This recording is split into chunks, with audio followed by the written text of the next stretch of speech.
Sean bienvenidos al segundo podcast de este extraño experimento social que estamos haciendo con Alonso Ibarra del cuarto medio B, mi curso por cierto, y Emilio Arriagada del cuarto medio A. No saben cuánto me costó decir ese apellido la última vez. Estos podcasts se van a estar subiendo jueves por medio. Y también hay otro podcast que ya lleva muchísimo más tiempo, que se llama Las Tertulias, con nombre y todo, que se va a estar subiendo todos los lunes. Y también los profes, de vez en cuando, también están subiendo algún que otro podcast. De hecho, en la primera semana de octubre, cerca del plebiscito, se va a grabar un podcast de este grupo de nosotros tres, junto a otros tres profes, y vamos a hablar justamente de todo este tema de constitución, plebiscito, campaña y por el estilo. Así que ese podcast se viene. Hay que estar hypeado para las 7 personas que nos están viendo. Y en este podcast vamos a hablar, aprovechando que hoy 25 de septiembre, cuando lo estamos grabando, o el 17 hace poco, sobre identidad chilena, puesta un poco en crítica con respecto a qué es lo que nos hace, entre comillas, chilenos, o de partida, si es que eso existe o no existe. Entonces, para abrir un poco la discusión, antes también aclarar que no somos expertos en muchos de los temas que vamos a hablar. Somos estudiantes de cuarto medio, así que puede que bastantes cosas cometamos muchísimos errores. Y en caso de cometerlos, vamos a estar totalmente abiertos a escucharlos, siempre que no sea con insultos, o claro. Y también, todo lo que vamos a plantear en este podcast no es una verdad absoluta, sino que se entiende que son más opiniones de lo que creemos y que podemos mejorar o cambiar, tanto fundamentar más como darnos cuenta de que quizás estaban erróneos. Y ahora sí que sí, para abrir la discusión, me gustaría preguntarles a ustedes si sienten que la identidad chilena es integradora con todo lo que compone el país, o más lo contrario, es una cosa extraña que todavía no se define muy bien, porque aún está en definición qué es lo que nos hace chilenos. ¿Qué creen ustedes? Cuando te refieres a integradora con todo lo que compone el país, ¿te refieres a pueblo originario y cosas por el estilo también? Claro, pero no solo pueblos originarios, sino también el tema de las provincias, por ejemplo. Ya. ¿Quién se atreve primero? ¿O lo hacemos por orden de llamada? A ver, yo primero. A ver, primero, el tema de lo que vendría a ser la identidad como definida, yo creo que es algo que, o sea, existe, obviamente en cierta manera, porque es innegable, en cuestión de el ser chileno está atado a muchas cosas más allá de simplemente haber nacido como tal en Chile, aunque tiene que ver más con un tema de tiempo que vives en este territorio, y con eso absorbe distintos tipos de cultura, forma de expresión, la misma forma de hablar. Entonces, claro, y eso cuenta para cualquier país. O sea, cada uno seguramente sabe mucho más de su contexto, el contexto local, que el contexto general. Y referencias, básicamente incluso cosas del día a día. Pero sigue siendo algo que no está completamente definido, pero más que nada, desde mi punto de vista, es por el que va cambiando, o sea, porque todo va cambiando y por esa misma razón no te puedes quedar como con una definición exacta, que es que la misma identidad del país va cambiando. Y como te digo, esto creo que no solo es como para Chile, sino que en general para lo que es identidad de cualquier país o pueblo. Personalmente, hay algo que no me chocó, pero me llamó la atención, de lo que dijo el Emi, que sería el tiempo que uno pasa en el país, que eso define, según lo que entendí que dijo. Sí, Pero o sea, es súper ambiguo eso también, porque a pesar de que hay mucha gente que pasa mucho tiempo en el país, que creció y ha estado toda su vida en el país, se identifica a ellos mismos como no ser chilenos. Bueno, eso parte principalmente de algún extranjero, de algún padre extranjero, por ejemplo, pero también hay mucha gente que cotidianamente, tal vez no en modo literal, pero sí de manera recurrente dice que no es chilena, no se siente chilena. Entonces es brígido, es como duro pensar si la identidad chilena, porque la pregunta que nos hizo Joaquín es, corrígeme, pero es si la identidad chilena es exclusiva, o sea, es inclusiva o exclusiva, ¿no? Bueno, serían o sea, es como un 2 por 1, por así decirlo, entre si es inclusiva o exclusiva, y también si es algo completo o algo que aún está como un poco en formación. Si es algo que todavía es como medio ambiguo hablar de una identidad chilena. Personalmente creo que la identidad chilena no puede ser ambigua. Y eso no es porque es como, no, esto, no, es por un tema de que finalmente la identidad chilena se da cuando uno se siente chileno. No necesita por cumplir ciertos requisitos. Más que nada es que se siente chileno y eso parte desde el punto de vista tanto como, oh, amo a mi patria, amo todo lo que conlleva esto, y también del punto de vista de quiero mejorar mi país. Cuando una persona dice soy chileno y quiero mejorar mi país, también es el espíritu del chileno, o sea, es la identidad chilena. Entonces, personalmente creo que la identidad chilena es exclusiva mientras las personas la quieran así. O sea, por lo que veo, para mí, o sea, lo que viene a ser identidad chilena va mucho más allá de tal vez un nacionalismo como tal, sino que es algo que está como mucho más intrínseco en las personas, en el sentido de que, como dije, él puede afectar más allá del haber nacido o no en ese sector, e incluso de cómo te sientas como tal. Por ejemplo, yo me identifico como chileno o no, o de un sentimiento, como dije, más de identidad. Sí que afecta mucho como la forma en sí, o sea, es como inevitable, al final es tu contexto, es lo que te rodea.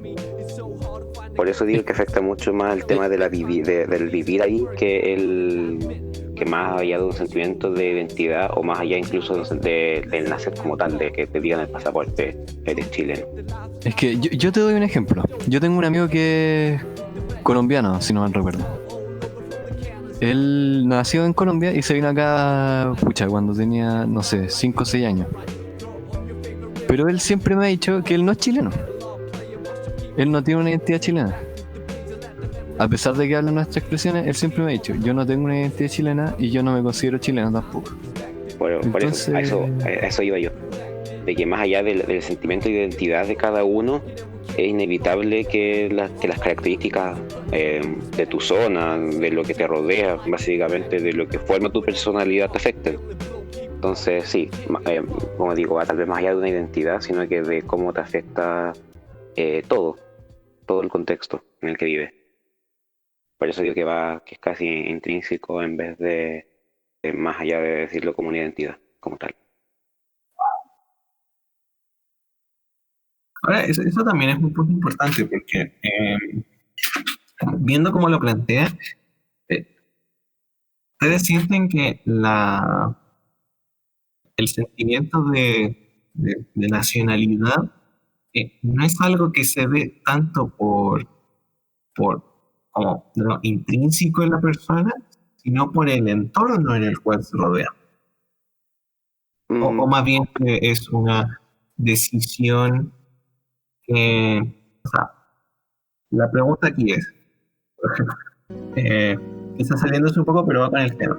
Si una persona nace en Nueva Zelanda, por ejemplo, y viaja acá a Chile y está el suficiente tiempo en Chile como para considerarse esta persona su identidad chilena, ¿creen que por esa consideración podría considerarse chilena, o como su lugar de origen es Nueva Zelanda, sigue siendo su identidad o su nacionalidad de Nueva Zelanda?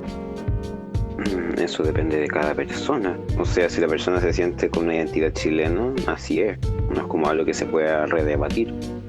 Y también el tema de que estaba diciendo antes de las características de la persona, cómo se forman según el ambiente.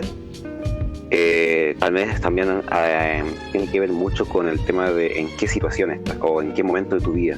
En un momento de desarrollo, por ejemplo, si creciste en cierto lugar y ya adaptaste todas tus costumbres, toda su forma de hablar y básicamente todo, y después viajas, claro, puedes haber vivido solo 20 años en un lugar, que son los primeros 20 años de tu vida, y después viajar y vivir el resto de tu vida en otro país, pero eso como marca ya te quedó. O sea que, bueno, en ese sentido sería más algo que se siente, por ende no estaría tan ligado al lugar de origen. A nivel de identidad, yo creo que sí, es más un tema de un sentimiento y que define cada persona. Pero yo digo cómo incluso llega a afectar a nivel de cómo está formada tu personalidad y cómo en general tu forma de comunicarte y básicamente todo. Sí, pero encuentro que con eso nos estamos yendo a otro tema, la verdad. Ahí ya estamos hablando sí, pero igual, por ejemplo, cultura. Sí, pero igual yo quería poner un ejemplo que es bastante simple y no sé si a ustedes les ha pasado, pero el hablar con alguien de otro país, no siento la misma comodidad a nivel de expresión. Como que, no sé, por algo súper simple, no sé, por forma de hablar o por referencias que uno puede hacer, que tal vez pueden ser muy locales, que uno no está como muy atento a todo eso, pero que es completamente distinto llegar y hablar, no sé, con un mexicano, con un argentino, con, no sé, un italiano, que hablar con alguien que sabía que vivía en tu mismo contexto. Que eso más por la barrera cultural del lenguaje. Que es muy paradójico, pero finalmente todos dicen que el lenguaje es como el camino para expresarse con todo, pero finalmente, como vivimos hoy en día, ya hace años, es súper contradictorio, porque nos limita mucho. Y a los chilenos les pasa mucho que hablan 3 palabras por segundo y 2 de ellas son modismos. Sí. Entonces, sí, obviamente hay una incomodidad a la hora de hablar con otra persona, ya que no te estás expresando al 100%. De hecho, esto es una historia bastante curiosa. Yo, en mi contexto, estaba ahí jugando fútbol, porque eso es lo que hago básicamente en mi tiempo libre, en un taller. Había un venezolano. Yo hablé con él bastante porque no íbamos juntos. Y en mi forma de hablar con él, bueno, en general yo soy bastante formal, en especial si estoy a punto de conocer a alguien. Y sabiendo además que él era venezolano, intenté hablar como la manera que más me pudiera entender. Como, no sé, pues, no tan rápido, sin tanto modismo. Y él llegó a pensar que yo no era chileno. De hecho pensó que era venezolano, por mi forma de hablar. Mira tú, qué curioso. El tema del lenguaje también se ha discutido mucho. Creo que el esperanto era como este intento de experimento de hacer un lenguaje como global, ¿no? No me recuerdo muy bien. Sí, el esperanto. Sí. No funciona. Volviendo un poco al tema, igual creo que es importante como ir definiendo qué entendemos nosotros por nacionalidad, como en este caso, qué es lo que debería ser chileno, porque estamos en un momento donde nuestro concepto de nacionalidad igual está un poco en juego, porque por una parte hay grupos dentro del país que aseguran no considerarse chilenos e incluso que nunca se han considerado chilenos, por poner un ejemplo, el pueblo mapuche. Y también estamos en un momento con mucha inmigración y claro, esta inmigración también crea, como bien mencionaron, choques culturales que pueden dar a un nuevo tipo de cultura y cambiar, entre comillas, lo que sería la identidad chilena. Bueno, como yo estaba diciendo antes, de hecho, yo dije que esta identidad como tal existe como tal, no se puede negar, pero tampoco está 100% definida porque está sujeta a cambio. Y eso, lo que acabas de decir, el choque cultural y cómo se va mezclando y cómo va afectando todo, es uno de esos cambios. Lo que no deja de ser que sea una identidad chilena, simplemente, al igual que todo, va evolucionando a través del tiempo por distintas influencias. Existe, pero no es como que exista en una tablilla sagrada que especifique exactamente qué es, como los chilenos. Sí, claro, sería estúpido pensar que, no sé, que bajó Dios y dijo, mira, esto es ser chileno. No, esto se dio también mediante un choque de culturas, de ideales, y bajo ciertos, mucha mezcla de cimientos, y etcétera. Básicamente lo mismo que está pasando ahora, pero más. O sea, o sea, la identidad chilena actual no debe ser la misma de hace 50 años, no debe ser la misma de hace 100 años. Y justamente, si consideramos esto de que las identidades nacionales son esto que existe, pero es cambiante, especialmente por los choques como culturales y del entorno, mismos choques culturales a veces que se dan entre generaciones. Por ejemplo, puede que los chilenos de 50 años sean diferentes a los chilenos de 20 años, y los chilenos de 20 años sean diferentes a los chilenos de 5 años, porque la generación hizo que nacieran en contextos diferentes. ¿Creen ustedes que ciertos íconos culturales, entre comillas, deberían mantenerse por ser una tradición, por ser un símbolo, o deberían cambiarse en la medida en la cual la gente lo desea cambiar? Por ejemplo, un ejemplo muy puntual, la Plaza de los Mil Nombres, que la Plaza Baquedano, si mal no recuerdo, después se le comenzó a decir Plaza Italia, y después está como este nuevo intento de renombrarla como Plaza Dignidad. E incluso hay algunos grupos que plantean sacar a Baquedano de esta plaza. ¿Creen ustedes que el nombre debería mantenerse como originalmente, como si Baquedano o Italia, de nuevo por la tradición de que se le ha llamado así? O que si hay una aceptación de que se le cambie el nombre, que él mismo se cambie? Personalmente encuentro que se debería cambiar a medida que la población así lo exija, ya que igual son espacios que representan ya sea un movimiento, en el caso que tú dices, o representan un espacio cultural. Es que finalmente eso, es un espacio cultural. Y si se está pidiendo que se cambien es directamente porque se quiere cambiar parte de la cultura. Personalmente yo creo que para empezar todo tiene que adaptarse al contexto actual, en el sentido y ese contexto actual también va cambiando, obviamente. O sea, me refiero al contexto actual de ahora, puede haber sido el contexto actual futuro, etcétera.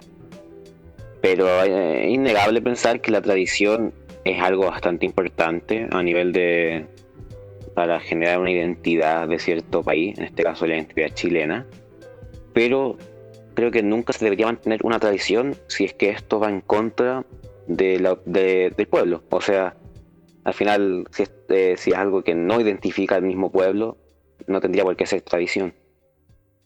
Sería como bastante, no sé si contraproducente, pero extraño. O sea, imagínate que un país tenga una tradición que no representa a su pueblo. Sería antinatural. Como digo, Sí, sería antinatural. Por eso digo, la tradición siempre es importante para mantener cierta identidad, pero siempre y cuando no choque contra lo que el mismo pueblo eh, identifica o exige. Entonces, en ese caso, si la opinión popular es que se debería cambiar, se debería cambiar. Perfecto.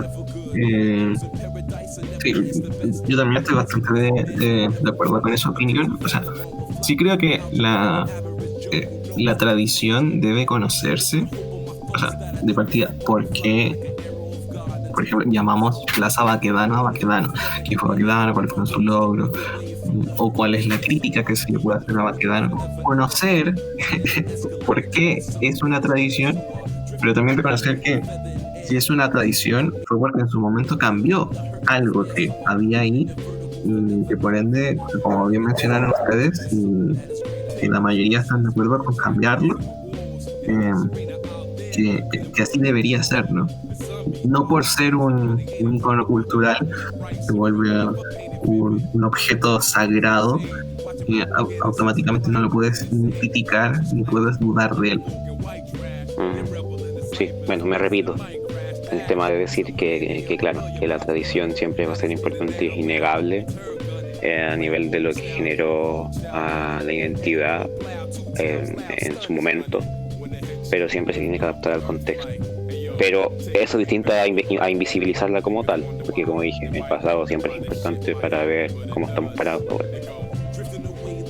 Claro. Y también a veces, y que igual a veces es complejo, que cuando uno estudia el pasado también tiene que saber el contexto en el cual vivieron estas personas, el hijo de su época, como se le dice. Entonces, claro, a veces se genera esto de que a todas las figuras históricas que son del pasado, por ciertas actitudes de la época, machismo, por ejemplo, automáticamente se les cataloga bajo la moral actual, e incluso eso es como justificación para no querer saber nada de ellos. Por ejemplo, un poco lo que está pasando actualmente con Pablo Neruda, que de hecho incluso hay grupos pidiendo que derechamente se le quite el premio Nobel, ¿no? por sus insinuaciones machistas y que está este tema que personalmente no conozco muy bien, así que perdón por la ignorancia de una posible violación, que no tengo muy claro cómo funciona ese tema con Neruda, pero sí que se está incluso pidiendo que se le quite el Nobel, que se le quite de las escuelas, como que se deje de enseñar, ¿no? por ese tipo de actitudes. Bueno, eso yo creo que va más a un tema incluso más allá de lo que viene a ser la identidad y el contexto actual, sino que cómo se representan y cómo se ven presentes las figuras públicas dentro de las sociedades y cómo esto afecta la figura pública y su trabajo cambia según su vida privada, etcétera. O sea, hay muchos ejemplos de eso. Tal vez el más famoso que se me ocurre sería, no sé, Michael Jackson o cosas por el estilo. Pero como dije, eso ya es otro tema, siento que va bastante lejos. Y dicho a lo que tú dices de cómo se impone en la moral actual en otro contexto, o sea, creo que eso es bastante válido criticar eso a nivel de que es cuestión de pensar tal vez cómo estamos actuando actualmente o cómo vemos la forma ahora puede ser completamente distinto a cómo sea el paradigma dentro de bastantes años. O sea, imagínate toda tu forma de actuar que piensas que es correcta según la forma de pensar en el momento, por un cambio a nivel general de pensamiento en el futuro, tus mismas acciones se vieran como algo completamente mal. Siempre hay que estar abierto a todas esas posibilidades y por eso digo que cada cosa a su contexto. Sí, perdón, Alonso, ¿ibas a decir algo? Sí, pero era cortito, era más que nada que igual es compleja la pregunta y acotación que nos haces, porque finalmente existe esto de que, como tú dijiste, son hijos de su época, pero los crímenes están, ¿cachai? Pero ya no se puede hacer nada por eso. Eso también es un punto súper importante, pues, o sea, lo mismo que todos los colonizadores, pues, o sea, vinieron, mataron a medio mundo pero ya no hay nada que hacerles, pues. De hecho evolucionamos no a nivel de evolución como lineal, que se puede decir, pero me refiero a que existimos actualmente en nuestra forma de ser en consecuencia de eso. Es que somos la descendencia, eso. Somos la descendencia de los mismos que mataron a los pueblos que habitaban y habitan, en caso de Mapuche, en nuestras tierras, pues. Entonces nace algo súper complejo porque a pesar de que está esto de como refrescar los errores del pasado, no hay manera de hacer que esto se lleve a cabo algún juicio o algo así. Y en el caso que tú nos decís, por ejemplo, de que quieren sacar a Pablo Neruda de los estudios y todas esas cosas, personalmente lo encuentro ridículo. O sea, si queréis, lo podéis pasar como que un violador, pero fue una figura súper importante para la literatura chilena. Entonces, personalmente estoy en contra de que de ese tipo de acciones, ¿cachai? De eliminar a un proceso histórico o una persona histórica. Porque como ya dijeron anteriormente, tal vez no literal, pero de maneras más, ¿cómo decirlo? Más oculta, por decirlo de alguna manera. Es súper importante tener claro la historia. Súper importante saber dónde estamos parados actualmente y por quién estamos parados. Entonces, eso, es compleja la situación. Como igual tú sabís que no podéis pintar a alguien como maravilloso. Yo creo que eso sería una buena solución, que se pintara neutra. Ese tipo de personas fuera de manera neutra. Es que las figuras públicas y como, por así decirlo, que llegan a ser importantes de manera como trascendental, se suelen idealizar mucho por lo que hacen. ¿Qué es eso? Y esa figura de ídolo como que nunca me ha parecido como muy buena ni para nada, para ningún contexto. Y retomando lo que dijiste de ver el tema del pasado, de dónde estamos parados y como lo que fueron nuestros ancestros, por así decirlo, creo que sería como tonto el no pensar que literal la historia humana se ha formado mediante choques culturales, mezclas o incluso destruyendo o sobreponiéndose sobre otras formas de pensamiento, y así hemos llegado hasta donde estamos ahora, y sigue pasando en el presente, tal vez de manera no tan directa, pero sigue pasando. Claro, perdón.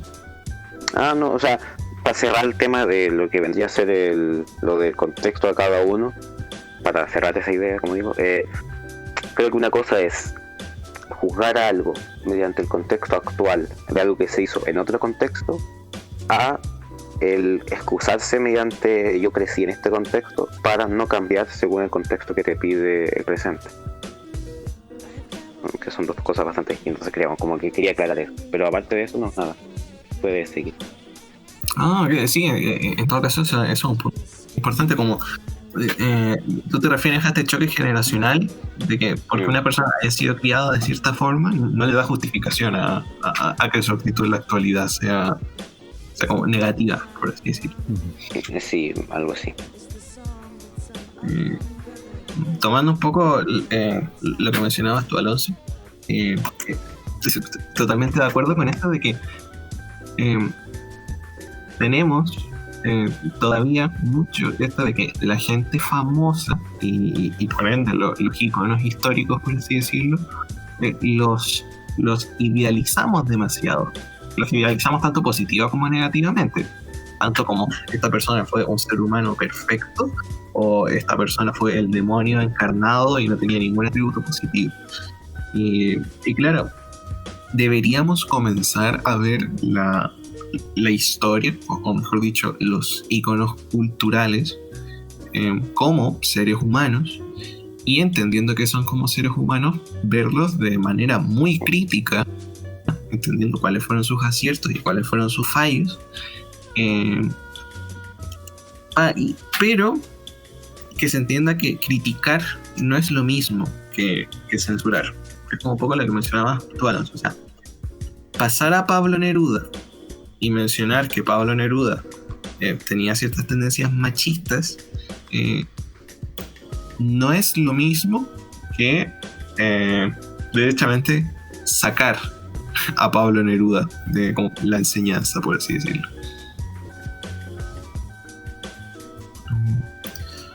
Oh, no. ¿Aló? ¿Se me pegó? No, se escucha. No. Se escucha. Ya no. Estamos escuchándote atentamente. Traumas de una partida de rol. Disculpen que Discord a veces fue Increíble. pero eso de que a la hora de entender que una figura histórica es un humano y tiene sus falencias y sus aciertos, comenzar a verlos de forma crítica. Pero no, ver a alguien de forma crítica no es excusa para derechamente censurarlo, no pasarlo y hacer como que nunca existió, porque tampoco sé si esa sea la mejor solución. Uh-huh. Sí, o sea, finalmente lo importante es que cada uno se haga la idea de la persona, de la figura, más que idealizarla directamente. Y eso es algo que como mencionaron, va incluso más allá de los iconos históricos. O sea, por ejemplo, los famosos, también muchas veces caemos en esa idealización de los famosos. Y quizá para nuestra generación, cosas como idealizar a alguien famoso, como un cantante o un artista, no nos llame tanto la atención, pero mucho lo hacemos con los youtubers, por ejemplo. Serían los famosos de nuestra generación. Porque el youtuber comete un error y es como no, como lo cometió, si se supone que debía ser un ser humano perfecto. Que finalmente caemos... Bueno, esto ya es como saliendo totalmente del tema principal. Pero es que finalmente tendemos mucho a destacar lo que no nos gusta de la persona. Y pensamos que... Yo personalmente creo que cada uno de nosotros, contándome a mí, a ustedes dos, generalmente uno recalca los errores de los demás pensando que podemos crear seres humanos perfectos. Que en algún momento, por decirle a alguien que no haga algo o que no siga haciendo algo, va a ser totalmente perfecto ante tus ojos. Y bueno, eso ya va un poco a nivel de la personalidad general de cada uno.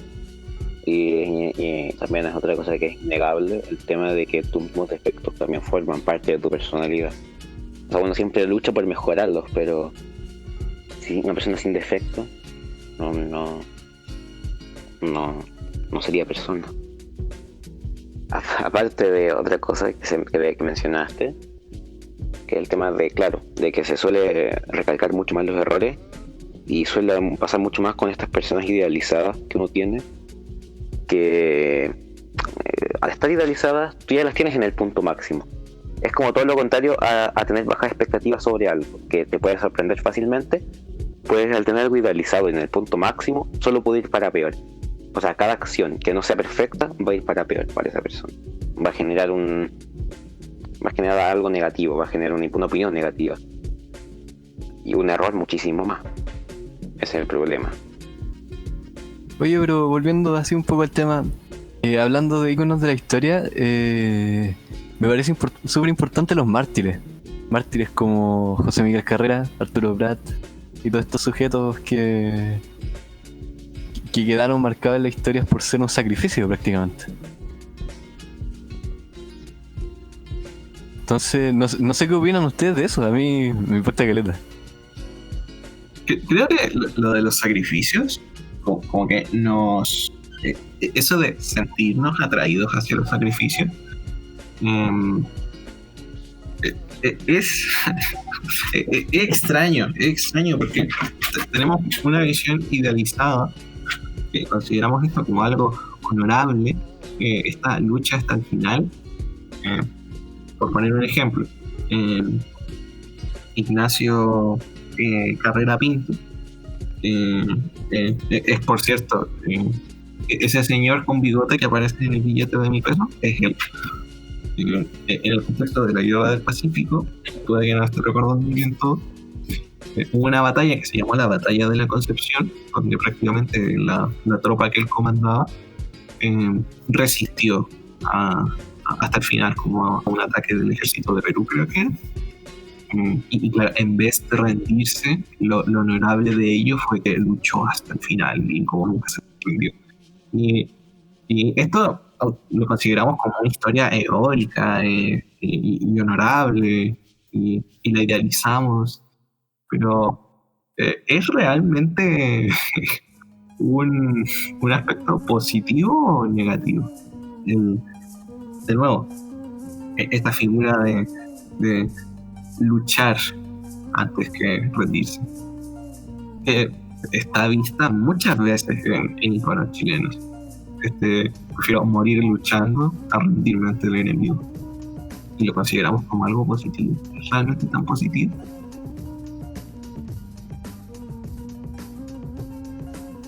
Yo sinceramente estoy más familiarizado con con este mito, o no sé si llamarlo mito, pero con este personaje llamado Arturo Prat, que siempre se cuenta que se tira al barco enemigo y que no importa si vamos a morir, moriremos con dignidad y la tercera al abordaje, muchachos, como se dice siempre. A la verdad que muchachos, claro. Pero así como uno conversa hoy en día de Arturo Prat y dicen que era un loco cualquiera, así.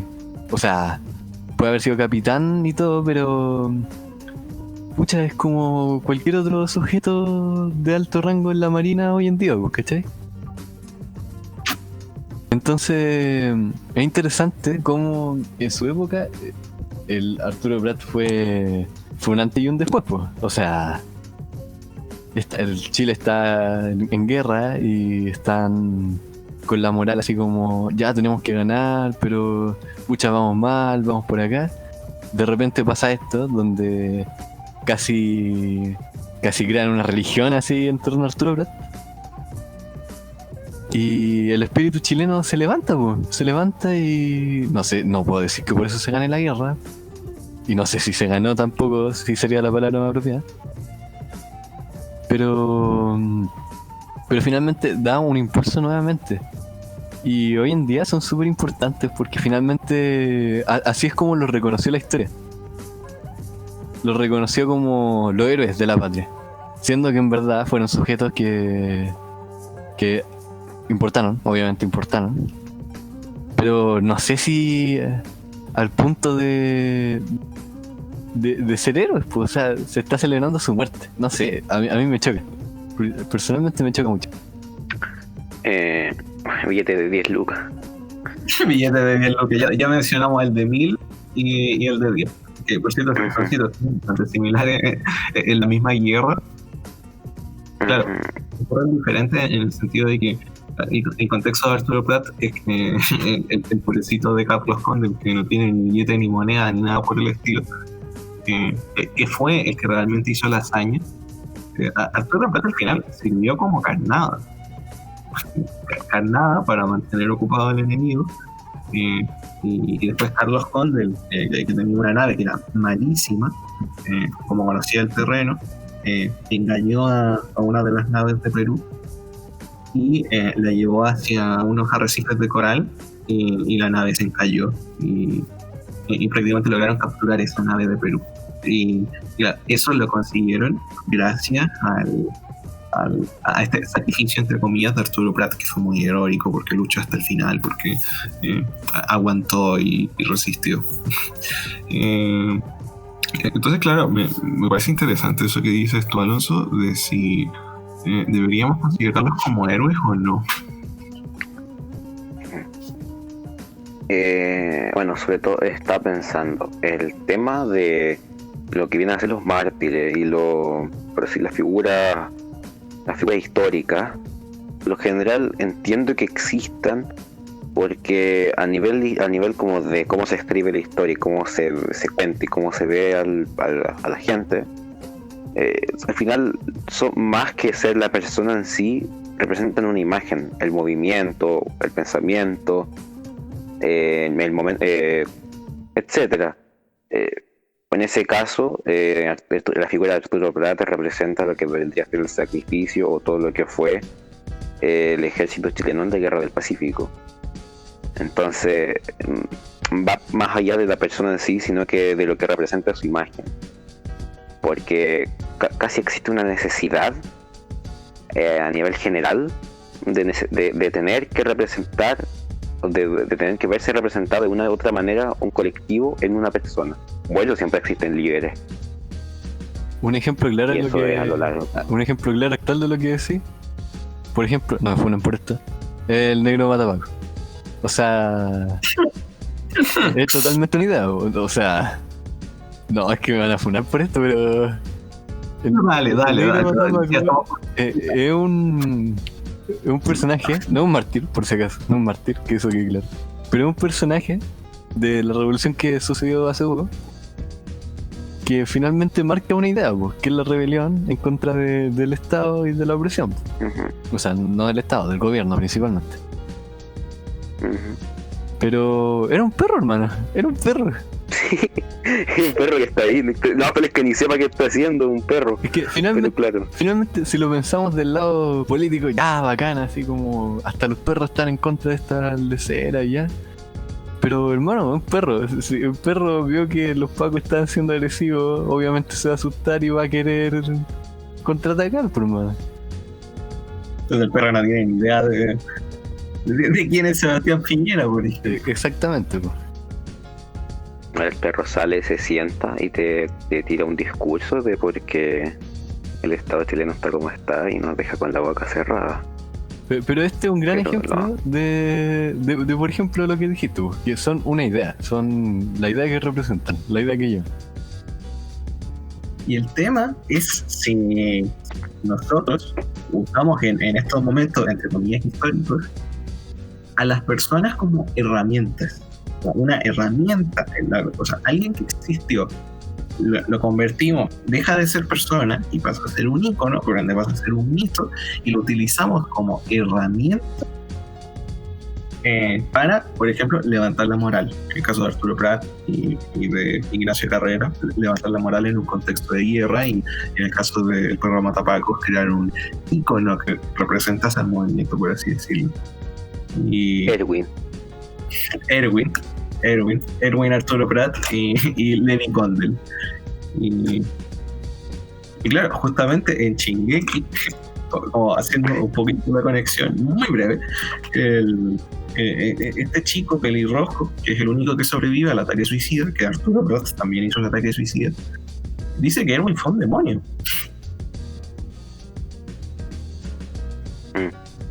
El Salvador, este ícono que levanta la moral para las personas que lo acompañaron en ese ataque suicida, fue un demonio, porque los mandó a la muerte. Todo lo contrario, aspectos positivos, ¿no? Totalmente negativo. Entonces, es interesante.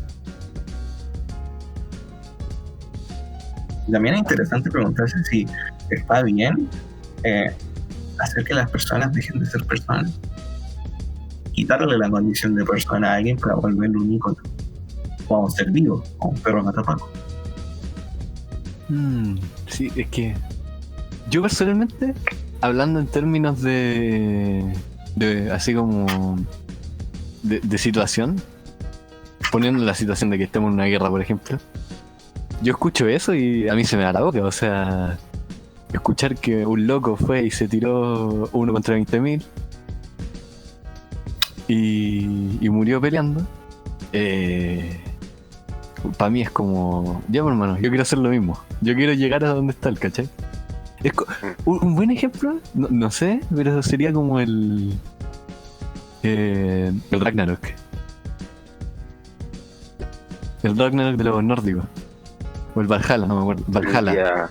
El Valhalla, que es donde van todos los guerreros que murieron en batalla. Exactamente. De hecho, va muy ligada a esa idea, si uno lo piensa. Porque finalmente lo que están haciendo aquí es darte un estatus sobre los demás por hacer un sacrificio, ¿cachai? Por morir peleando. Y es lo mismo que pasa con el Valhalla. O sea, estos locos podían morir peleando por lo que fuera, pero mientras fuera de manera digna, ellos se iban al Valhalla. Bueno, eso aplica básicamente a cualquier ideal, a la gente que está tan arraigada a un ideal que está dispuesta a morir por ello, Eso. a cualquier revolución, a cualquier cosa se puede representar. Y creo que los ídolos como tal, el tema esto de por así decirlo, despojarlo de su humanidad momentánea, por lo menos a nivel de figura y lo que representa, suena como cruel, pero no lo es tanto. De hecho, creo que es bastante necesario a nivel social por todo lo que se representa a través de ello.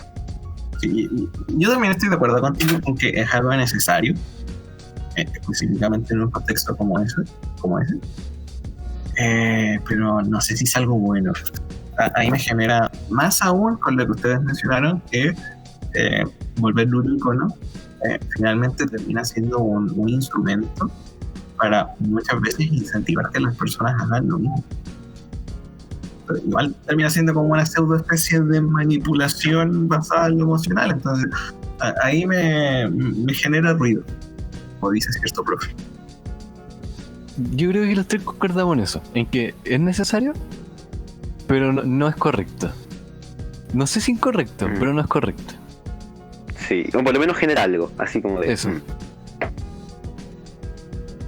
Y claro, también de nuevo este tema de que el momento en el cual tú vuelves un ícono a estas personas, como la vuelves un ícono, volvemos al tema anterior, las idealizamos. Y como las idealizamos, cuestionarlas se vuelve algo que quizá no sea tan correcto hacer. Lo mismo que acabas de mencionar, Alonso, me van a funar por lo del perro matapaco, porque como ahora el perro matapaco se volvió un ídolo, es decir, era un perro random, quizá genera conflicto, porque no está idealizado. Entonces, sí, se puede decir que es necesario, pero trae bastantes problemas consigo. Cambiando un poco de tema, diametralmente de tema, no sé si diametralmente es la palabra, pero bueno, vamos a chamullar. En la actualidad, ¿ustedes cuál creen que es el estado, vamos a meter las dos de una, de las ciencias y del arte en Chile? ¿Creen que están infravaloradas? ¿Creen que es un momento donde, debido a las redes sociales, es la primera vez que han sido tan valoradas y que han dado tanto eco, por así decirlo? ¿Cómo se cree usted que está la situación a nivel nacional de estos dos temas? ¿Pero estamos hablando nivel actualidad o estamos hablando nivel general? De la historia. Sí. En la actualidad. Pero también podemos hacer cómo ha sido históricamente y también cómo ha sido en la actualidad en Chile. Algo muy interesante que dijiste es el tema de las redes sociales, y que más allá de que ahora se valoren más las artes, se da a ver o se valora el no, o sea, se desvalora el no valorarlas, como que se pone en vista eso y se ve como algo negativo y se hace eco de eso mucho, como dijiste. Pero eso es algo completamente distinto a valorarlas y a que se valoren. Simplemente se hace eco en que no se valoran. Con esta pregunta me acordé de una conversación que tuve ayer o anteayer con un amigo y me reí harto, porque decía: el siguiente rapero que vea en la calle, te juro que me mato. ¿Y a qué venía esto? Que estábamos hablando de que justamente estamos hablando del teatro. Estamos hablando de que el teatro ya... ¿Qué es un teatro? O sea, ¿qué es un teatro? ¿Tú vas al teatro? Porque yo no voy al teatro. A ver, en este momento yo no voy ni a la esquina. No, pero me refiero así como en tu vida normal. O sea, en tu vida sin coronavirus. No. Ya, tú, Joaquín, ¿vas al teatro? Así, realmente. A mí me gustaría... No, pero me gustaría tener la costumbre. Ya, mira, es que eso es súper importante, o sea, ya no hay teatro, ya no hay cultura de teatro. La gente que va al teatro es muy poca. Entonces está esto de que está un arte como el teatro, que es un arte súper bonito, o sea, hablando personalmente, encuentro que un arte súper bonito. Pero luego te metí a redes sociales y hay... el 50% de Chile son raperos. Son raperos o cantantes. Entonces, hermano, es como... Si me lo planteé así, yo opino. hay artes que sí se están valorando más y hay otros que no. ¿Cuáles se valoran más, por ejemplo? Fotografía, tal vez cine y música. ¿Pero qué artes se pierden? Teatro, arte como tal. Por ejemplo, Animación. yo nunca en mi vida he ido no, tal vez sí. Tal vez 2 veces he ido a una galería de arte. Pero a una galería, no un museo. A una galería. Entonces, no sé. Como que va por aquí, va por allá, ¿cachai? Tal vez la música es lo que más se está valorando ahora que existe esto de internet, de toda la tecnología que conecta a todas las personas de manera tan fácil, porque es la que tiene mayor alcance, la que siempre ha tenido tal vez más influencia en las personas. O sea, si tú te preguntáis, el 90% de las personas escuchan música. Puede no conocer tanto de música, pero escucha música. Ahora tú me decías, el 90% de las personas se pasa viendo cuadros de arte. No. De hecho, Por eso, a esto va.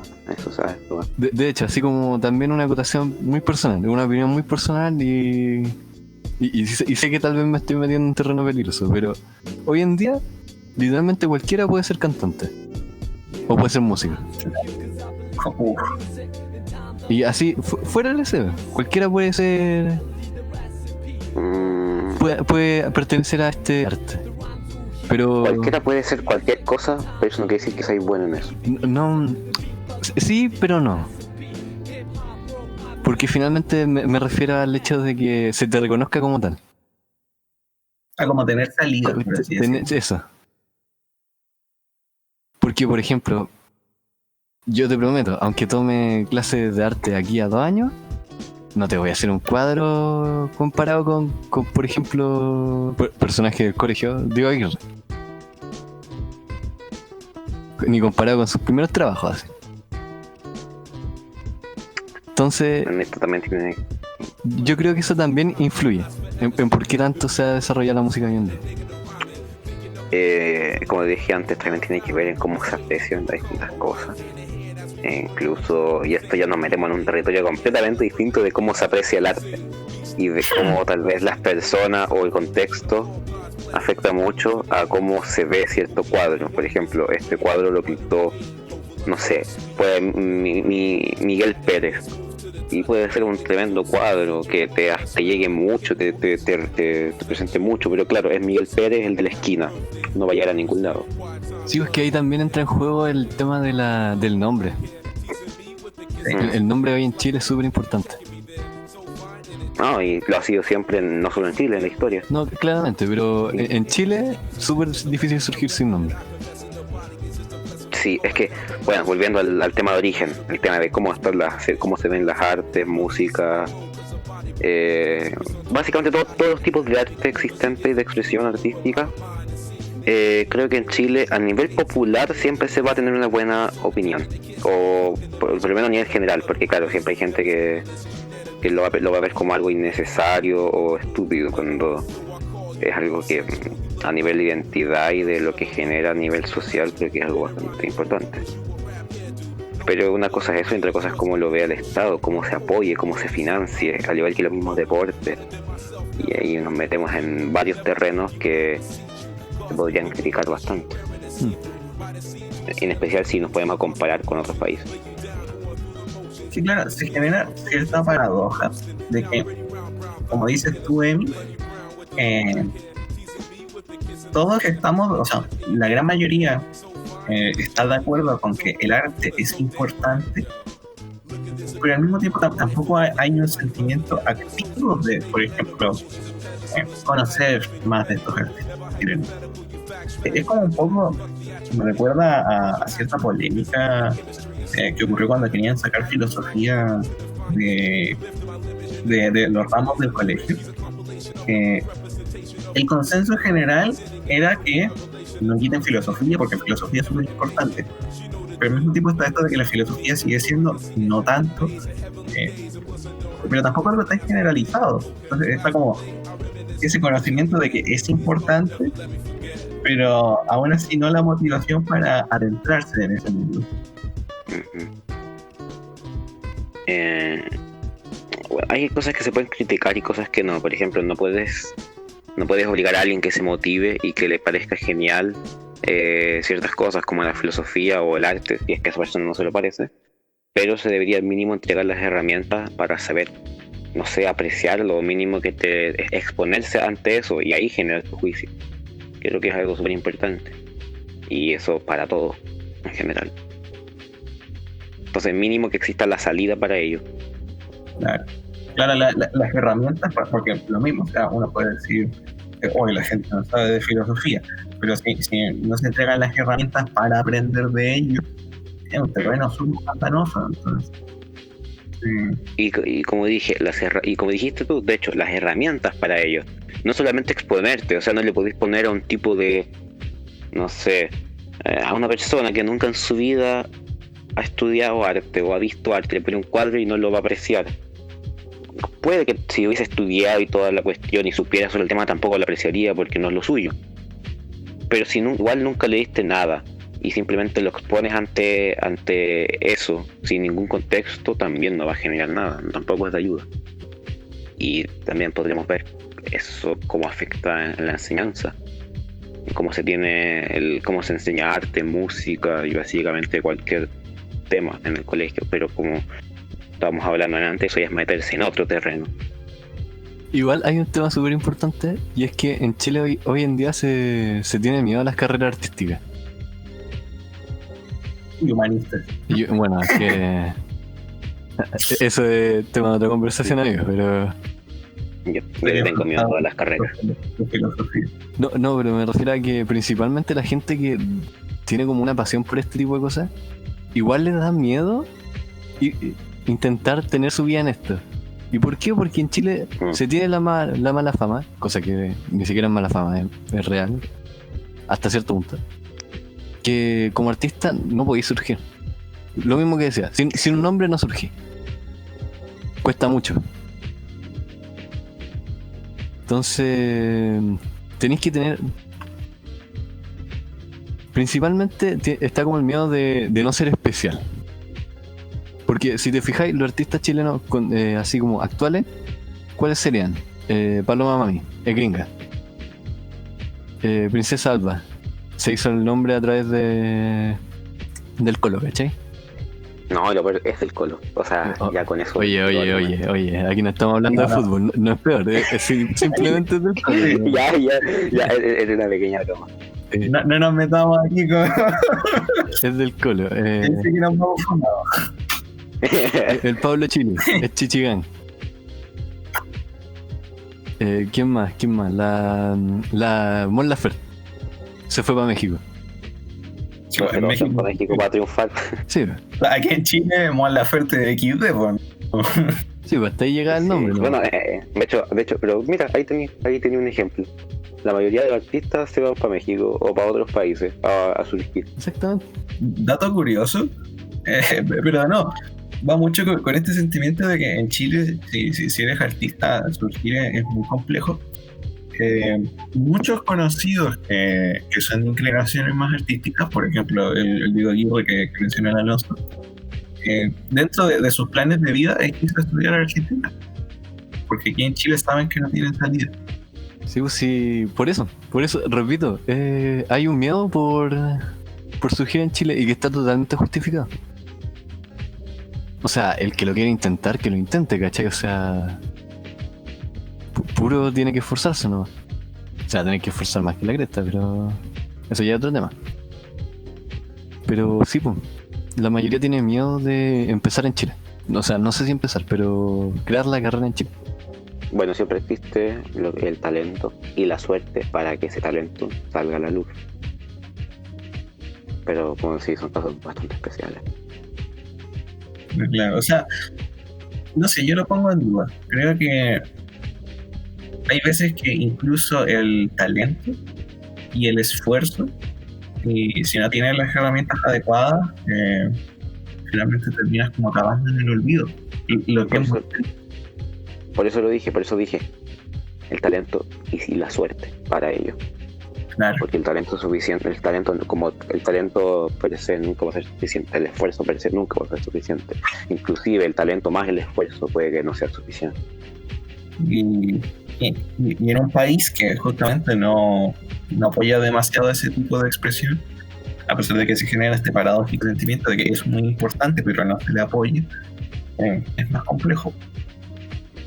Así es. Y también pasa un poco que en el mundo, quizá no tan artístico, pero académico, en un sentido de como académico humanista, que también, como mencionaste, esto de que estudiar una carrera humanista también da mucho miedo, como, voy a estudiar filosofía, no va a tener pega. En la academia chilena se pregunta, te quiero preguntar, que esto es una apreciación meramente personal, se genera una burbuja pretenciosa de mucho ojo, cuidado. Vamos a decir que el hecho de que sea una carrera de nicho o un conocimiento que no está popularizado, sino que al contrario, nadie conoce, y el hecho de que nadie conozca hace que esté en un estado lamentable, da cierto tipo de tragedia pretenciosa, o tragedia que te aumenta el ego, porque eres como un mártir. ¿Es apreciación mía o comparten ustedes eso? Sí, por ejemplo, alguien licenciado en filosofía, a veces en Chile, el ego lo tiene un poco... O sea, de nada te sirve el ego si no tenés para comer, así que no sé cómo. Increíble. No lo decía en ese sentido, no me vayan a funar. Lo digo completamente para redebatir ese argumento o esa idea que tiene Joaquín. Este podcast se acaba de ser... No creo, pero de verdad, no creo que afecte, o sea, no creo que alguien haga eso en ese sentido. O sea, habría que... Yo sinceramente encuentro que lo de las carreras humanistas se debe a que son áreas muy colapsadas. O por lo menos en Chile. Bueno, que si hablamos de ciencia, la mitad de la ingeniería están colapsadas porque dan plata, po. Pero el tema es que en Chile hay muchos humanistas. Según lo que tengo entendido yo, tal vez estoy pureceando, no tengo ninguna base de datos que me lo pueda confirmar en este minuto. Pero... ese es el atado, yo creo. Que hay sobrecupo en este tipo de cosas. Por decirlo de alguna manera. O sea, yo puedo decir un dato, no sé si sea el más correcto de la vida, pero buscando, yo no tengo la menor idea de qué voy a estudiar, ni en qué área. Así que buscando datos como en área y cosas así de lo que fue los cupos de las universidades de las últimas carreras, así que había mucho más apelación a varias áreas humanistas que más que nada. Sí, pues. Es un debate interesante eso de que si hay sobrecupo o hay falta de cupo. También. Bueno, y claro, una cosa te habla de que hay una inclinación a que muchos estudien ese mismo tipo de carrera y que por ende se llene. Y lo otro te habla de que nuevamente el país no ofrece los cupos suficientes porque no le da la importancia necesaria. Y lo otro es que esto de las carreras humanistas es que el área laboral es como confusa para la mayoría de las carreras humanistas. Porque la mayoría, así como... Si digo algo estúpido, por favor, párenme. Pero para mí los humanistas son o locos que hacen texto, hacen un texto y lo publican de manera así como en revistas y cosas así, o son profesores. Mira, nadie te parece curioso. Entonces, bueno, excepto algunas carreras que obviamente van más ligadas a algo más técnico, ¿cachai? Pero si hablamos de filosofía, por ejemplo. Claro. Como entendiéndose el muy generalizado el foco, pero por lo menos en Chile. Sí. No, siento que nos estamos metiendo de nuevo en otro terreno, porque ya tendríamos que ver a profundidad cómo afecta, cómo está la conciencia general de lo que son las carreras, cómo afecta esto a nivel económico, o por qué en algunas se gana más, menos, hay más cupos, menos. etcétera. Y como dijo, eso ya es como para otro tema, para otro debate. No, sí, a lo que voy más que nada es que las carreras humanistas no están bien definidas. Sí, como que no... Pasa mucho esto de que la gente no se interesa porque nadie les dice en qué van a estar después, ¿cachai? Eso es verdad. Eso pasa mucho de que las carreras humanistas son muchas muy teóricas. Y después en la práctica terminan haciendo trabajo extraño donde no queda muy claro cómo se ejerce y sí, eso es verdad. Pero encuentro que esa incertidumbre está generalizada. O sea, puede que se dé más en lo humanista porque hay más interés en ello o más como cupo, o sea, bueno, como decíamos antes, donde más estaba como sobreocupado, no se me fue la palabra ahora, pero creo que esa incertidumbre es más general, afecta para yo creo que todas las carreras y porque tal vez no sé si no se nos dan todas las herramientas para ver y tener un panorama más bien claro de qué es lo que va a hacer cada carrera y cada cosa. No, sí, pues, pero me refiero a que, por ejemplo, una carrera científica, todas las ingenierías te dicen literalmente qué vaya a hacer, ¿cachai? Ingeniería en mina, te vaya a una mina. Ingeniería en aeronáutica, trabajáis con aviones o espacial.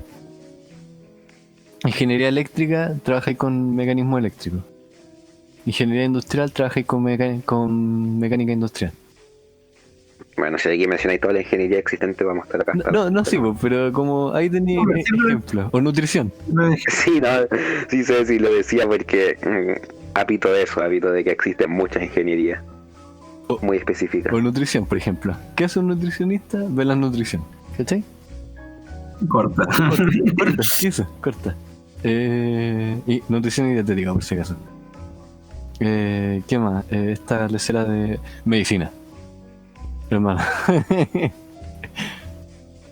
Entonces, eso. Entonces, siento que comparando el área humanista con el científica, dentro de Chile por lo menos, es como que igual hay un abismo. Desde saber qué vaya a hacer y qué no. De ahí se encontráis pega ya otra cosa. Pero eso es para otra conversación. Había esperemos que esta persona me permita citarla en el podcast y bueno, vamos a mantener su anonimato. Un conocido que está probablemente si lo escucha en tercer año de una carrera de 5 años, se llama Relaciones Internacionales, que da la Universidad de Chile y que es una carrera nueva, entonces recién se está instalando y todavía como que están experimentando con la MAI y por el estilo. Y esta persona va en tercero de 5 años de carrera y en tercero aún no le han dicho en la práctica qué es lo que va a trabajar. Porque ya en tercero sigue siendo la carrera 100% teórica. Bueno, pero dejando de tema el lado de las carreras, como que ya... Dale. Intentando saber un poco porque no, aunque se ve muy loco, tiene que ver un poco con este tema de la identidad, especialmente la gente de nuestra edad.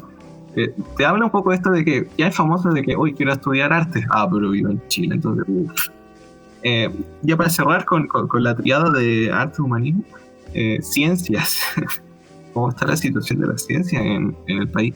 Porque por una parte está lo que mencionas, por ejemplo, tú, Alonso, de que las ingenierías tienen demanda porque dan, por ejemplo, trabajo, pero, por ejemplo, la parte de investigación científica, a mí me parece que en Chile guatea bastante.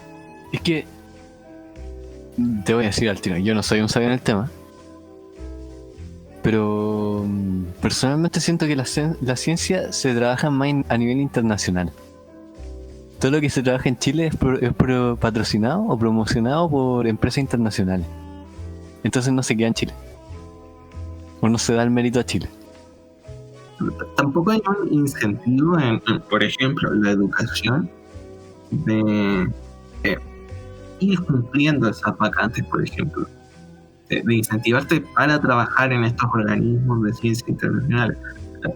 Por ejemplo, lo que sucedía en ALMA, que es como de las ironías más grandes, que ALMA estando en Chile, aunque el territorio como tal es como territorio internacional, de los no recuerdo cuántos científicos hay trabajando en algo, 2 son chilenos.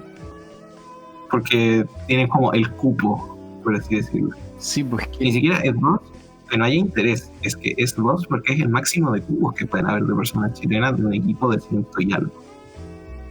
es que ahí igual te metí en un tema complicado porque, repito, está patrocinado por internacionales, ¿cachai? Entonces, el acuerdo de que haya 2, igual yo encuentro que es un logro, ¿cachai? Como... Oh, logré que 2 personas de mi país se pudieran mantener en esto que está en mi país, pero que lo pagó una fuente extranjera. Que no, eso te habla mucho de cómo es la información. O sea, en el momento en el cual ay, ¿cómo se llama el astro? ¿Qué es ALMA? Perdón, se me fue la palabra. Un observatorio, o sea, no, es un radio no sé cuántitos, radio observatorio que sé. En el momento en el cual un observatorio es un logro que 2 personas sean el cupo máximo que pueden entrar al mismo, eso te habla bastante de la situación. Que, mira, así como ahora pensándolo bien, en Chile la situación de la ciencia sería la siguiente. Chile no promueve la ciencia, pero los privados sí. Todas las ciencias que se hacen en Chile son para privados. Pero el Estado chileno no los promueve. No crea instancias donde estas ciencias le puedan pertenecer. Y tampoco hay mucha educación con respecto a la ciencia. Como no incentivar El único incentivo es la plata hoy en día. ¿Para qué mentir? Claro, o sea, a ver, seamos sinceros. Una persona, o sea, obviamente no queriendo generalizar, pero muchas personas que eligen ingeniería, ¿por qué lo hacen? ¿Porque aman la ciencia y la matemática o porque es un trabajo rentable que les da plata? Igual te habla un poco de cómo está la situación a nivel país con el tema. Claramente. Tú, Emi, ¿qué opinas de ello? ¿Eres de más de tendencias humanistas o científicas? Yo no sé nada. Acaba de decir que está re loco eligiendo carrera. Sí, no sé, pues se le he hecho como 20 veces, no sé qué. Así que no. Lo que sí, el tema de que dijiste de que tal vez se perdió esta como vocación, como de decir, mira, yo voy a hacer esto porque me gusta. No sé si sea tan del todo cierto. Pero de que, claro, de que la plata es algo bastante importante a la hora de ver qué carrera vaya a tomar, igual, obvio, afecta. Sí, y que quede claro que esto también no parte de una idea de la codicia, sino que también hay gente que piensa en un mañana mejor, ¿cachai? En un futuro mejor para ellos. Claro. Sí, por cierto, no seas crítico así como lo eligen por plata, que son malas personas. No, hay gente que es práctica, o ni siquiera practica, que es realista. Sí, cada uno tiene sus motivos. Eso es. Claro. Por eso, no es tanto juzgar a las personas que toman esa decisión, es una decisión totalmente válida, sino a lo que genera que se tome esa decisión. Y más si es que estas personas no tienen una vocación clara. O sea, ponte en mi lugar, de que no tengo ni la menor idea de qué quiero hacer. Como no sé qué quiero hacer, pero me va, no sé, bien en matemáticas, por ejemplo, y hay una carrera que da mucha plata, y yo, como lo estoy diciendo desde antes, no me desagradaría hacerla, y tampoco tengo como una vocación por ninguna otra carrera, ni interés por nada, pues tomo la que me da más plata. Al final es como también lo lógico. Claro. Y como el espacio de esta paleta que te dan de carreras que son rentables, vamos a decir, bastante pequeña, se van llenando estos cupos de personas que quizás después descubren que no era su tipo de trabajo al final. También Simplemente no llegan a triunfar. O incluso fracasan a la mitad de la carrera, que también es una... No sé cuánta deserción tienen las ingenierías. Sí, bueno, no tenemos aquí una base de datos muy fuerte donde podamos basarnos en este caso. Así que si un profe quiere ponernos datos de deserción de carreras de ese estilo, se los agradeceríamos bastante. Ahora sí que sí, moviéndonos un poco del tema, pero continuando con esta, que claro, sigue siendo identidad chilena, pero también sigue es como actualidad chilena, más que identidad.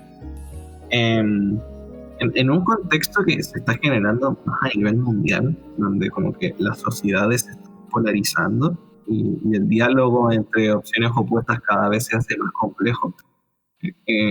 Por cierto, no es tan natural, sino que, pero bueno.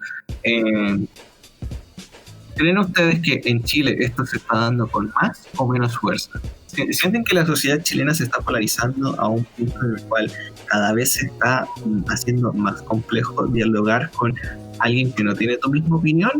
¿O todavía es rentable, entre comillas?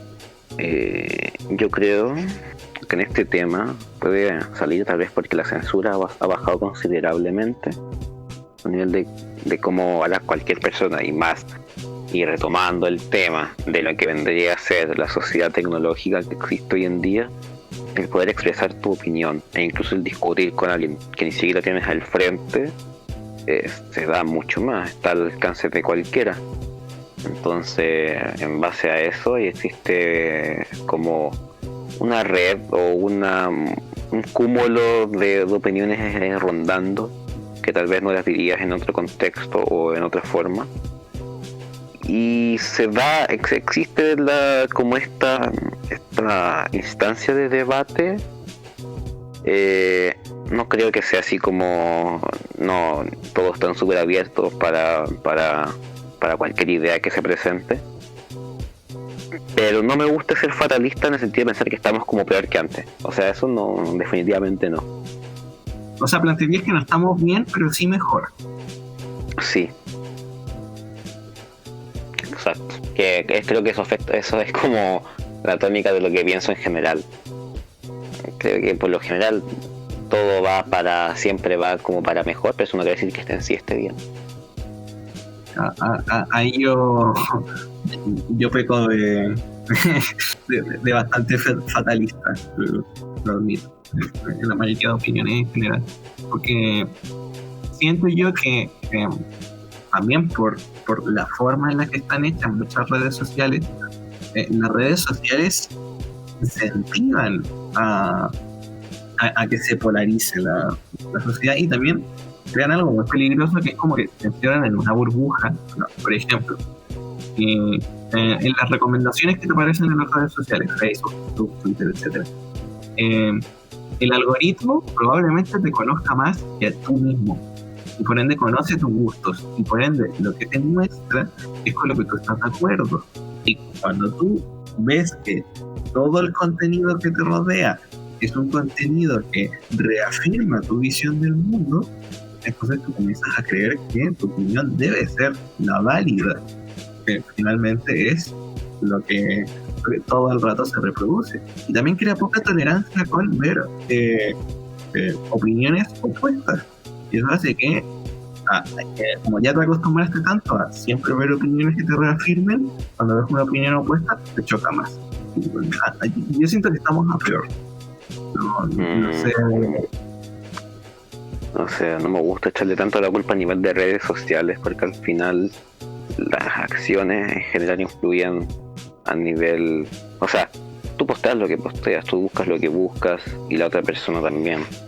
Entonces, como echarle la culpa a esta mano invisible llamada red social, solo es como invisibilizar lo que vienen a ser las interacciones entre personas y lo que esa misma persona busca.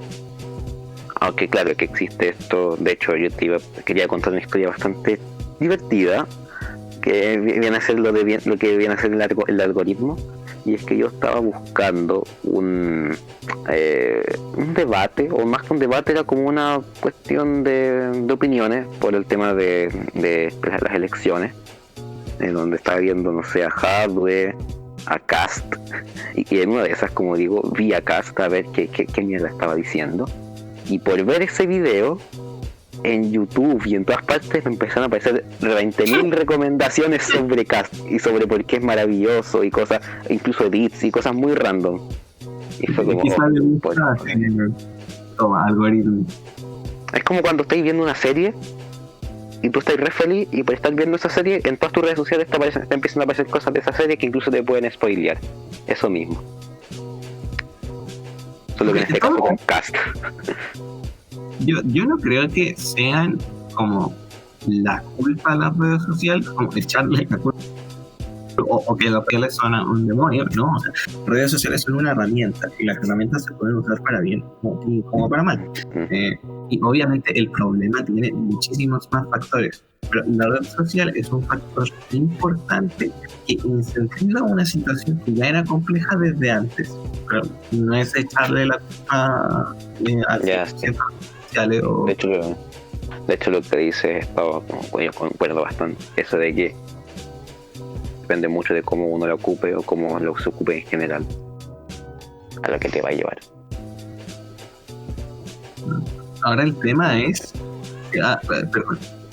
No, es que no sé si seguir por el tema del hilo de las redes sociales, de la información que estaba pensando. Claro, acabo de decir que es algo que puede no ser positivo ni negativo, pero primero pasó por mi mente el decir, claro, pero en realidad es bastante positivo porque puedes buscar cualquier cosa, existe una facilidad de comunicación y de información asequible, por eso también puede afectar, por eso lo vi como positivo, pero después al tiro también la vi de manera negativa, en el tema de decir la exposición de información, incluso información falsa, o puede ser real, pero no sé si esa sobreexposición, no sé qué tan positiva puede llegar a ser.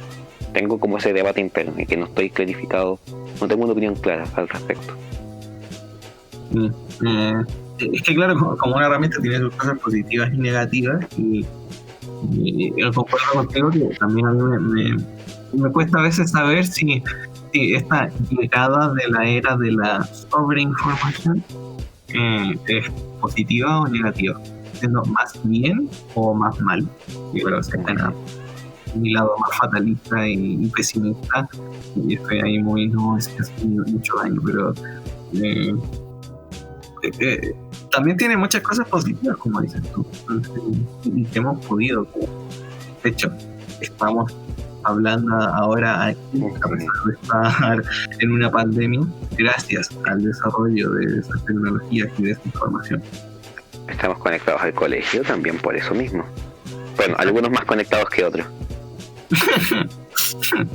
y tú, Alonso, ¿qué opinas sobre todo el tema? Bueno, hablando del tema principal, no de las redes sociales, opino que Chile está más polarizado, la verdad. Yo es por un tema de que hoy en día la gente es como muy... La gente que de verdad está abierta al diálogo intenta dialogar con gente que no está abierta al diálogo, y como esa gente no está abierta al diálogo, se crea como un ciclo, ¿cachai? Como que quiero hablar contigo, pero tú no querías hablar conmigo, entonces yo no hablo contigo, pero si alguno de los tuyos quiere hablar conmigo, yo no voy a hablar con él porque tú no hablaste conmigo. Es una cosa así, ¿cachai? O por lo menos... Me dejaste loco. Sorry. Pero para hacerla más fácil, con un ejemplo claro. Que, por ejemplo, yo cuando veo la Cámara de Diputados, lo que veo es... El de izquierda quiere hablar con el de derecha. El de derecha dice que no, que los de izquierda son unos comunistas. Y el de izquierda, al escuchar que el de derecha no va a hablar porque los de izquierda son unos comunistas, dice que los de derecha son unos retrógrados y que ya no van a hablar con ellos. Entonces como... Y eso se plantea en todo lo que estamos viviendo hoy en día, por ejemplo. Si tú te metís a las redes sociales, vaya a cachar que nadie de verdad está abierto al diálogo. La mayoría van a hacer insultos. A cualquier idea. Sea del lado que sea. La mayoría va a hacer insultos. Y sobre cualquier tema. Ni siquiera sobre política, sobre cualquier tema. Entonces... Entonces, no sé, incluso... No sé si solo en Chile pasa eso. En el mundo completo ya está pasando. Pero, sí, pero cuando hablamos de temas contingentes a Chile, sí, está polarizadísimo. Pero es verdad eso que dice el Alonso, del tema de de que incluso cualquier tema, la gente, como la agresividad que existe es bastante grande, y porque tal vez porque sirve como medio para, no sé si desestresarse, pero sí mostrar todo, como por el sentir que tal vez no haya consecuencia al respecto, o no sé por qué, la verdad, pero sí existe eso. Y viéndolo de esa manera, igual creo que es verdad que como que me convencen de decir que sí, está más polarizado. No, y también hay un tema importante, que con esta agresividad también hay gente que le empieza a dar miedo dar su idea. Ah, sí, eso es un tema que se planteó bastante, sí, incluso en contextos más bien cercanos. Y el tema de tener miedo de decir tu idea por un rechazo general, por la opinión general. Y de hecho, como la opinión general en este momento se está viendo como bastante pesimista ante todo. Tipo, no, yo no soy ni de izquierda, ni de derecha, ni de nada. Los políticos vale mierda, la política vale mierda. Y se genera esta como sensación de que no existe nada, así como que hay a flote. Cosa que no estoy de acuerdo. Claro, el problema es que genera esta doble situación actualmente, de que por una parte está lo que dice tú, Emi, de que hay una, como, ya no se puede creer en nada, porque existe este sentimiento pesimista y fatalista de absolutamente todo. Ya no hay esperanza en ninguna institución, en ninguna idea, en prácticamente nada. Y en esos momentos donde se cae como un sistema de creencia o un modelo de existir, podría llegar a haber un diálogo para plantear una nueva forma, entendiendo que ya todo lo que venía antes estamos en desacuerdo con ello, pues queremos algo nuevo, pero para crear ese algo nuevo se necesita el diálogo y el debate, y ahí entra el tema de que dice el Alonso. Parece que cada vez nos está costando más dialogar y debatir. Aparte de que siempre se necesitan las bases para crear ese algo nuevo, no lo podéis sacar de la nada. Además, y ahí y que se está cayendo mucho siempre en el populismo en general dentro de la misma gente, como a nivel de opinión popular. El decir que todo está fatal y mal, y ir en contra de todo, incluso está siendo como la idea base para eso. Bueno, se genera un poco esto de como este meme de los únicos conscientes que en realidad son bastante comunes. Y ahora la pregunta es ¿qué forma, ya para ir cerrando y el contexto de Chile, pero esto es algo que se está dando a nivel mundial? Hay unas estadísticas en Estados Unidos que muestran la polarización de la población, y es como que en los últimos años muy mal, así demasiado polarizado en Estados Unidos. ¿Qué soluciones se les ocurren a ustedes? Porque claro, es como un entrampado de que no estamos en este pesimismo donde no creemos en nada, pero tampoco podemos crear nada nuevo porque no podemos dialogar entre nosotros. ¿Qué forma se les ocurre de solucionar este problema de que cada vez estamos perdiendo más la habilidad de dialogar con el otro? O sea, me parece bastante idealista el pensar que aquí Emilio, un niño de 17 años de Chile de cuarto medio, tenga la solución en bandeja para un problema que se viene dando a nivel de toda una generación. Así que la verdad es que no tengo ni la menor idea de qué decir al respecto. Es lo típico, cuando te preguntan, ¿es fácil criticar? Sí, es fácil criticar porque existen las herramientas, pero de ahí a darle una solución real, no te sabría decir nada. Es que, seamos sinceros, este problema, y como la mayoría de los problemas, son problemas que para cambiarlo no lo puede hacer una persona. Ni dos ni tres. Tienen que ser miles y una cultura entera. Entonces... Sí. Aunque siempre existe una base de pensamiento que se genera en base a esas mismas personas. Y no creo que a las 6 millones de personas que van a generar un movimiento se le ocurra al mismo momento, al mismo tiempo, de decir, aquí está, me iluminé, esta es la solución para todo. Y se le ocurrió también a mi compañero al lado. O sea, igual creo que en algún momento a alguien se le va a ocurrir, pero me parecería pretencioso pensar que puede hacer yo. No, sí, me refiero más que nada al tema de que para cambiar esto, así como decir que todos podamos conversar, es utopía. es una utopía primero que nada, y segundo, tendría que ser ya, como siempre es fácil tirarle el trabajo a los demás para las generaciones futuras. Bueno, eso lo hago hasta conmigo. Yo digo, no, el Emilio del futuro se encarga de este trabajo. Y mira, Claramente, ¿cachai? Entonces, eso más que nada. Ya, pero ¿sabes qué? Es verdad eso que dices tú de que obviamente ninguna persona puede cambiar en ninguna situación solo, siempre es por movimientos de un movimiento generalizado. Y ahí caeríamos de nuevo en las imágenes de esos movimientos, de que claro, se tiene la imagen de cierta persona, de un movimiento, pero eso no quiere decir que esa persona sea el impulsor del movimiento, simplemente es la imagen que él lo representa. Pero al final nunca va a ser una persona la que pueda cambiar nada. No lo digo de manera fatalista, ojo, no lo digo así como una persona no le va a cambiar, así que no se tiene que hacer nada, no. Pero de hecho va todo lo contrario, a un llamado, no sé si un llamado como tal, pero sí que la organización al final es lo que vale. Claro, y quizás no tanto plantear una solución, pero sí ser conscientes del problema. Entonces, el problema está ocurriendo, nos está afectando, probablemente nos traiga muchísimos más problemas a futuro, que una sociedad que no puede dialogar entre sí es bastante suicida, ¿no?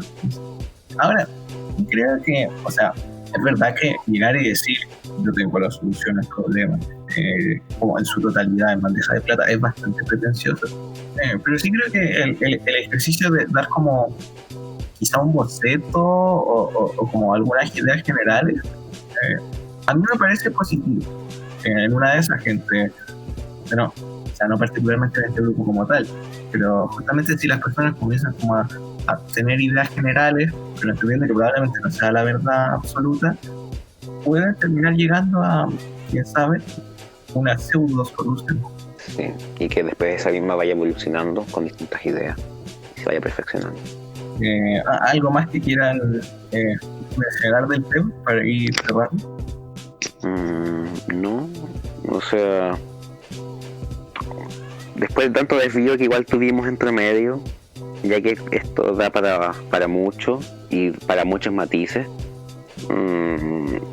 por lo menos a nivel general creo que ya está más o menos todo. Yo personalmente estoy satisfecho con lo que ya se dijo. Fue una conversación bastante interesante y a pesar de que no siempre como que estuvimos en acuerdo, se pudo como respetar la opinión del otro y eso estuvo bastante genial. Bueno, como se mencionó, había muchos más temas que tratar, pero no se dio el tiempo.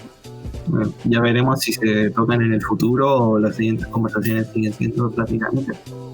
Sí, el siguiente podcast va a ser esta conversación con los profesores, donde se hablará del tema de la Constitución y puede que salga, que saquemos a colación esta reflexión sobre la falta de diálogo, porque no, en un momento como un proceso constituyente el diálogo es más importante que nunca, así que quizás vuelva a salir.